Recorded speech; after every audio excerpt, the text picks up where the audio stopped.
الحمد لله وكفى وسلام على عباده الذين اصطفى أما بعد فأعوذ بالله من الشيطان الرجيم بسم الله الرحمن الرحيم يا بني إسرائيل اذكروا نعمتي التي أنعمت عليكم وأوفوا بعهدي أوف بعهدكم وإياي فارهبون.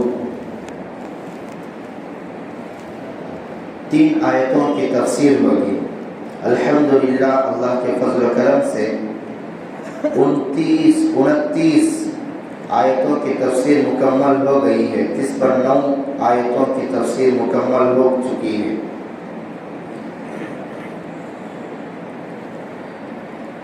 یا بنی اسرائیل اذکروا نعمتی التی، یہاں سے بنی اسرائیل کا ذکر چل رہا ہے. یا بنی اسرائیل، دیکھیے اسرائیل یہ حضرت یعقوب علیہ السلام کا نام ہے.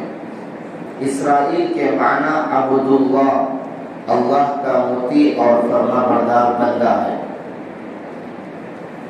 مفسرین کرام فرماتے ہیں تمام انبیاء علیہ السلام میں صرف 2 نبی ایسے ہیں کہ ان کے نام متعدد آئے ہیں، یعنی ایک سے زائد نام. اس میں ایک حضرت محمد صلی اللہ علیہ وسلم ہیں کہ آپ کے کئی نام ہیں، اور دوسرے حضرت یعقوب علیہ السلام کہ آپ کا نام یعقوب بھی ہے اور اسرائیل بھی ہے. اسرائیل یہ عبرانی زبان کا لفظ ہے. تو اللہ رب العزت یہاں پر یعقوب کہہ کر خطاب نہیں کیا، بلکہ اسرائیل، یا بنی اسرائیل. بنی کا معنی اولاد کے ہیں. یا بنی اسرائیل اذکروا نعمتی التی، اے بنی اسرائیل ان نعمتوں کو، میری ان نعمتوں کو یاد کرو جن کو میں نے تم پر مکمل کیا. بنی اسرائیل کو حضرت یعقوب علیہ السلام کی جو اولاد ہیں ان کو اللہ رب العزت فرما رہے ہیں میری جو جو نعمتیں تمہارے اوپر ہیں ان نعمتوں کو یاد کرو. وَأَوْفُوا بِعَهْدِي، اور میرے عہد کو مکمل کرو، پورا کرو. اوفی بعہدکم، میں بھی تمہارے عہد کو پورا کروں گا. تم جو وعدہ کیے تھے اسے پورا کرو. میرا وعدہ جو تمہارے ساتھ ہے میں اسے پورا کروں گا. وَإِيَّايَ فَارْهَبُونَ، اور مجھ ہی سے ڈرو. دیکھیے یہاں پر بنی اسرائیل جو حضرت یعقوب علیہ السلام کی اولاد ہیں ان سے مخاطب ہو کر اللہ رب العزت فرما رہے ہیں میری بے شمار نعمتیں تمہارے اوپر ہیں، تم ان نعمتوں کو یاد کرو، اس کے بعد مجھے بھی یاد کرو. یہاں پر امت محمدیہ کی، اس امت کی ایک خاص فضیلت معلوم ہوتی ہے. اللہ رب العزت پہلی امتوں کو نعمتیں یاد دلائی، پھر اپنے آپ کو یاد کرنے کے لیے کہا. امت محمدیہ کے لیے دوسری آیت میں اللہ رب العزت فرما رہے ہیں فَاذْكُرُونِي أَذْكُرُكُمْ، کہ تم مجھے یاد کرو میں تم کو یاد کروں گا. یہاں پر نعمتوں کا سوال نہیں ہے. دوسری امتوں کا بنی اسرائیل کے بارے میں ہے کہ تم میری نعمتوں کو یاد کرو اس کے بعد مجھے یاد کرو. یہاں ڈائریکٹ نعمتوں کا واسطہ ختم کر کے اللہ رب العزت فرما رہے ہیں تم مجھے یاد کرو میں تم کو یاد کروں گا.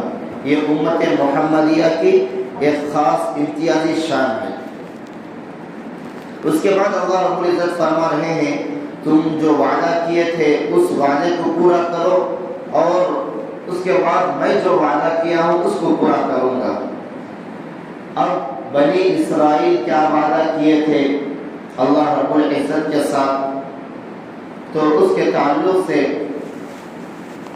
حضرت قتادہ رضی اللہ عنہ سے روایت ہے قرآن کریم کی دوسری آیت وَلَقَدْ أَخَذَ اللَّهُ مِيثَاقَ بَنِي إِسْرَائِيلَ وَبَعَثْنَا مِنْهُمُ 12 نَقِيبًا، کہ بنی تورات میں یہ بات ذکر تھی کہ تمام انبیاء علیہ السلام پر ایمان لانا، تمام انبیاء علیہ السلام کی اتباع کرنا، خاص طور پر حضرت محمد صلی اللہ علیہ وسلم کی اتباع کرنا۔ یہ وعدہ تورات میں تھا، قرآن مجید میں بھی ہے۔ تو اللہ رب العزت فرما رہے ہیں تم جو وعدہ کیے تھے تمام انبیاء علیہ السلام پر ایمان لانے کا، خاص کر حضرت محمد صلی اللہ علیہ وسلم کی اتباع کا، تم اس کو مکمل کرو، اور اس کے ساتھ ساتھ نماز کا بھی وعدہ، روزے کا بھی، زکوٰۃ کا بھی، ہر اچھے کام کا وعدہ، شریعت کے احکام کا وعدہ، تم اسے پورا کرو تو میں بھی میرے وعدے کو پورا کروں گا۔ اب اللہ رب العزت کا وعدہ کیا ہے؟ مغفرت کا وعدہ ہے، جنت دینے کا وعدہ ہے، جہنم سے بچانے کا وعدہ ہے، اور جو مصیبتیں تکلیفیں ہیں ان سے محفوظ رکھنے کا وعدہ ہے۔ یہ ساری میرے جو وعدے ہیں اس کو میں مکمل کروں گا۔ وَإِيَّايَ فَارْهَبُونَ، اور مجھ ہی سے ڈرو، یعنی اللہ کے سوا دوسروں سے نہیں ڈرنا چاہیے۔ وَآمِنُوا بِمَا أَنزَلْتُ مُصَدِّقًا لِمَا مَعَكُمْ، اوپر کی جو آیت ہے اس سے ایک بات یہ سمجھ میں آتی ہے، آج کل بہت سارے آدمی وعدہ کرتے ہیں، وعدے کو توڑ دیتے ہیں، یہ معمولی چیز ہو گئی ہے، وعدہ کرتے ہیں، وعدے کو توڑ دیتے ہیں، عہد شکنی کرتے ہیں، یہ بہت بڑا گناہ ہے۔ وعدے کو توڑنا، حدیث شریف میں آتا ہے جس آدمی کے اندر وعدے کی اہمیت نہیں ہے اس کے اندر ایمان نہیں ہے۔ اس لیے آج کل جو بھی وعدے کرتے ہیں مکمل کرنا چاہیے، جو جائز وعدے ہیں قرآن و حدیث کی روشنی میں، جس سے بھی وعدے کرتے ہیں، عہد کرتے ہیں، اس کو مکمل کرنا چاہیے۔ عہد شکنی، وعدہ شکنی حرام ہے، ناجائز ہے۔ اگلی آیت میں اللہ رب العزت فرما رہے ہیں وَآمِنُوا بِمَا أَنزَلْتُ مُصَدِّقًا لِمَا مَعَكُمْ، اور ایمان لاؤ اس کتاب کے اوپر جو میں نے نازل کی ہے، مُصَدِّقًا لِمَا مَعَكُمْ، اور اس حالت میں کہ وہ کتاب تمہارے پاس سچ بتلانے والی ہے، یعنی قرآن مجید کے اوپر ایمان لانا۔ وَلَا تَكُونُوا أَوَّلَ كَافِرٍ بِهِ، اور سب سے پہلے انکار کرنے والوں میں سے نہ ہو جاؤ۔ یہ قرآن مجید ہے، اللہ رب العزت کی طرف سے نازل کی ہوئی کتاب ہے، اس کے اوپر اور اس کا ہر حرف سچا اور صادق ہے، اس کا ہر حکم سچا ہے، اللہ کی طرف سے ہے۔ اس کتاب کے اوپر، اس کتاب کے تمام احکامات کے اوپر ایمان لانا امت مسلمہ کے اوپر فرض عین ہے۔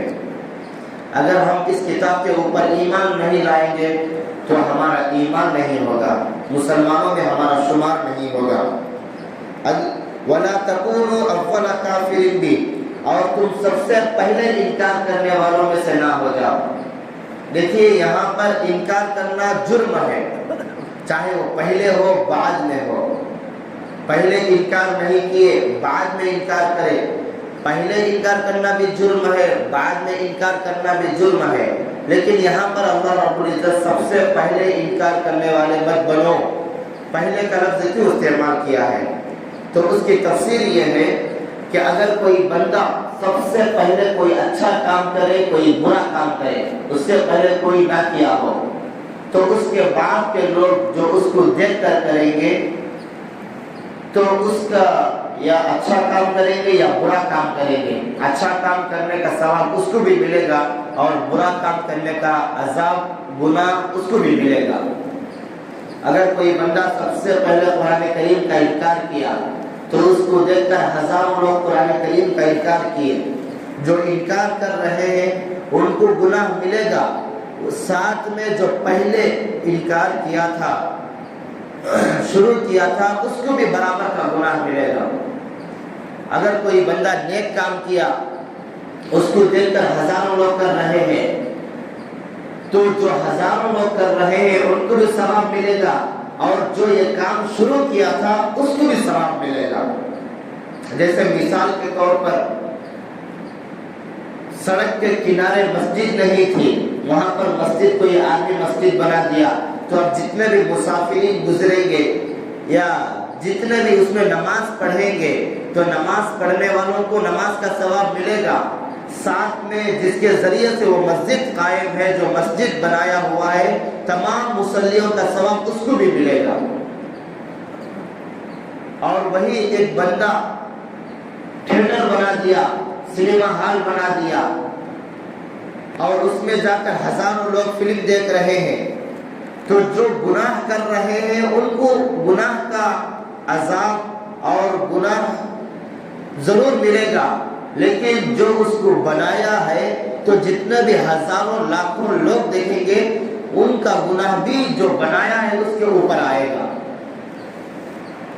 اسی لیے گزشتہ ہفتہ ایک تفسیر آئی تھی، سب سے پہلے اللہ رب العزت کا جو انکار کیا تھا وہ ابلیس انکار کیا تھا، اور سب سے پہلے جو توبہ کیے تھے وہ حضرت آدم علیہ السلام توبہ کیے تھے۔ تو اب قیامت تک اللہ کا انکار جو بھی کرے گا تو وہ کافر ہوگا، اللہ کے عذاب کا مستحق ہوگا، لیکن ساتھ میں اللہ کا انکار کرنے کی وجہ سے وہ انکار کی سزا ابلیس کو بھی ملے گی۔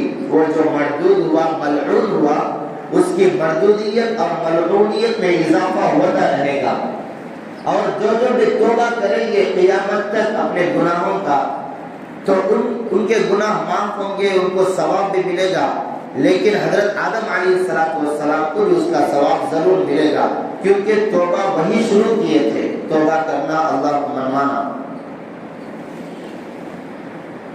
وَلَا تَشْتَرُوا بِآيَاتِي ثَمَنًا قَلِيلًا، اور میرے احکامات کو سستی چیزوں میں نہ فروخت کرو، وَإِيَّايَ فَاتَّقُونِ، اور مجھ ہی سے ڈرتے رہو۔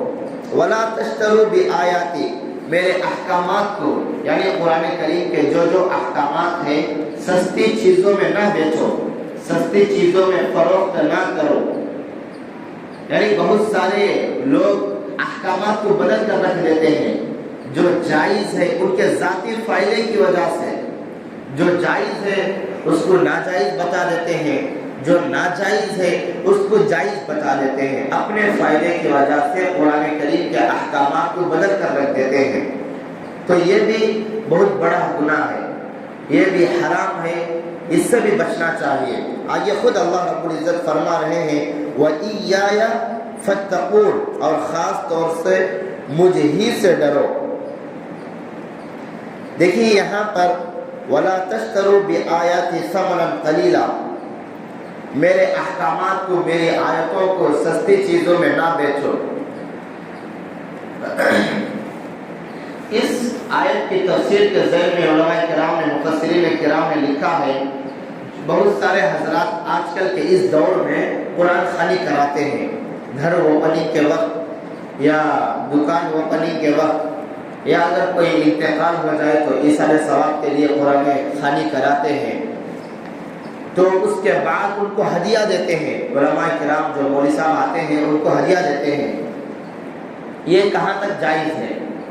تو مسئلہ سن لیجئے، دکان اوپننگ یا گھر اوپننگ جو خوشی کا موقع ہے، اگر وہاں پر قرآن خوانی کرائے، قرآن خوانی علماء کرام کو بلا کر کرائے، یہ جائز ہے، اور اس پر ہدیہ دینا بھی جائز ہے، کیونکہ وہ اپنا وقت فارغ کر آئے ہیں اور 1-1.5 گھنٹہ قرآن مجید پڑھ رہے ہیں، تو ہم قرآن مجید جو پڑھ رہے ہیں اس کا بدلہ نہیں دے رہے ہیں، بلکہ وہ جو وقت نکال کر آئے ہیں اس وقت کا ہم خیال کر رہے ہیں۔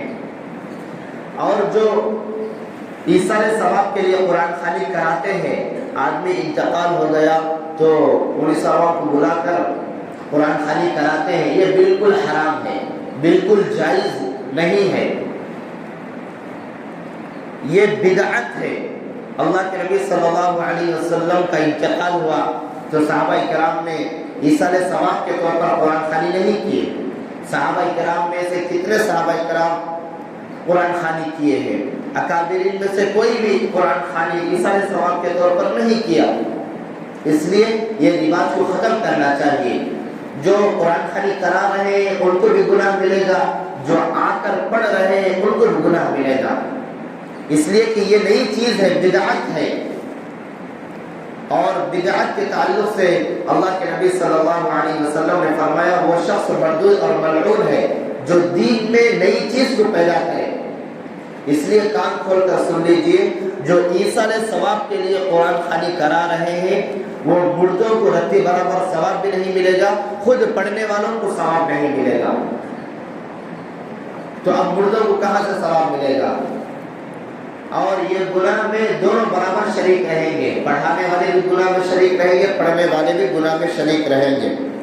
اس لیے جو قرآن خوانی کا ایصال ثواب کے لیے جو سلسلہ چل رہا ہے اس کو ختم کرنا چاہیے۔ آئیے اللہ رب العزت فرما رہے ہیں وَلَا تَلْبِسُوا الْحَقَّ بِالْبَاطِلِ، حق اور باطل کو، صحیح اور غلط کو مت ملاؤ، وَتَكْتُمُوا الْحَقَّ، اور حق بات کو مت چھپاؤ، وَأَنْتُمْ تَعْلَمُونَ، جبکہ تم جانتے ہو۔ یہی بات ہے کہ بہت سارے حضرات حق بات جانتے ہوئے بھی چھپا دیتے ہیں، گواہی نہیں دیتے حق بات کی، یہ بھی بہت بڑا گناہ ہے۔ حق اور باطل کو الگ الگ رکھنا چاہیے، ملانا نہیں چاہیے۔ یہ جانتے ہوئے بھی اس طرح کی حرکت کرنا بہت بڑا گناہ ہے۔ ایک مسئلہ یہ بھی ہے کہ ووٹ دینے کے وقت ووٹ ایک گواہی کی حیثیت رکھتا ہے، ووٹ کو بھی نہیں چھپانا چاہیے۔ جیسے ہمارے گاؤں میں دو تین پارٹیاں ہیں تو یہ صحیح ہے ہماری نظر میں، تو ہم اس کے حق میں ووٹ ڈالنا ہمارے اوپر واجب ہے، اس کو چھپانا نہیں چاہیے۔ وَلَا تَكْتُمُوا الشَّهَادَةَ، گواہی کو مت چھپاؤ، جو صحیح ہے کھل کر بولنا چاہیے۔ بہت سارے مساجد میں بھی ائمہ کرام متولی اور مسجد کے جو کمیٹی رہتی ہے اکثر مساجد میں ظالم قسم کے رہتے ہیں، اور وہاں پر حق بات بھی نہیں بولنے نہیں دیتے۔ جیسے سود ہے یا اسی طرح سے زکوٰۃ ہے، اس طرح کے مسائل اٹھانے نہیں دیتے، اس لیے کہ سود میں خود مسجد کے ذمہ دار ملوث رہتے ہیں اور کئی سالوں سے زکوٰۃ ادا نہیں کرتے۔ اس لیے کسی کے ڈر سے حق بات کو چھپانا یہ حق والوں کا کام نہیں ہے۔ یہ اللہ رب العزت کے سوا کسی سے بھی نہیں ڈرنا چاہیے، کیونکہ روزی کا مالک اللہ کے سوا کون ہے؟ روزی کا مالک صرف اور صرف اللہ رب العزت ہے۔ اوپر کی آیت میں یا بنی اسرائیل اذکروا نعمتی التی میں ایک حدیث شریف سنا کر اپنی بات ختم کرتا ہوں کہ جو عہد شکنی وعدہ توڑ دیتے ہیں، کل قیامت کے دن اللہ رب العزت تمام لوگوں کے سامنے جو بھی دنیا میں عہد شکنی کیا ہے، جو بھی وعدہ توڑا ہے، تو تمام لوگوں کے سامنے رسوا کریں گے، اور جو چھوٹا وعدہ توڑا ہے، چھوٹی عہد شکنی کیا ہے، تو علامت کے طور پر، نشانی کے طور پر اس کو ایک جھنڈا دے دیا جائے گا۔ اگر وہ چھوٹا وعدہ توڑا ہے، چھوٹی عہد شکنی کیا ہے، تو چھوٹا جھنڈا علامت کے طور پر دیا جائے گا، اور اگر کوئی بڑا وعدہ، بڑی عہد شکنی توڑا ہے تو اس کو بڑا جھنڈا دیا جائے گا، اور تمام لوگوں کے سامنے بتایا جائے گا کہ یہ دنیا میں عہد شکنی کر رہے تھے۔ اس لیے جو بھی وعدہ کر رہے ہیں اپنے وعدے کو مکمل کرنا چاہیے، نہیں تو وعدہ ہی نہیں کرنا چاہیے، اور حق بات کو کھل کر حق کہنا چاہیے، حق بات کو بھی نہیں چھپانا چاہیے۔ اللہ تعالیٰ سے دعا ہے کہ اللہ تعالیٰ ہم سب کو قرآن مجید کے تمام احکامات پر عمل کرنے کی توفیق عطا فرمائے۔ سبحان اللہ وبحمدہ، سبحانک اللہم وبحمدک، واشہد ان لا الہ الا انت، ونستغفرک ونتوب الیک۔ سبحان ربک رب العزۃ عما یصفون، وسلام علی المرسلین، والحمد للہ۔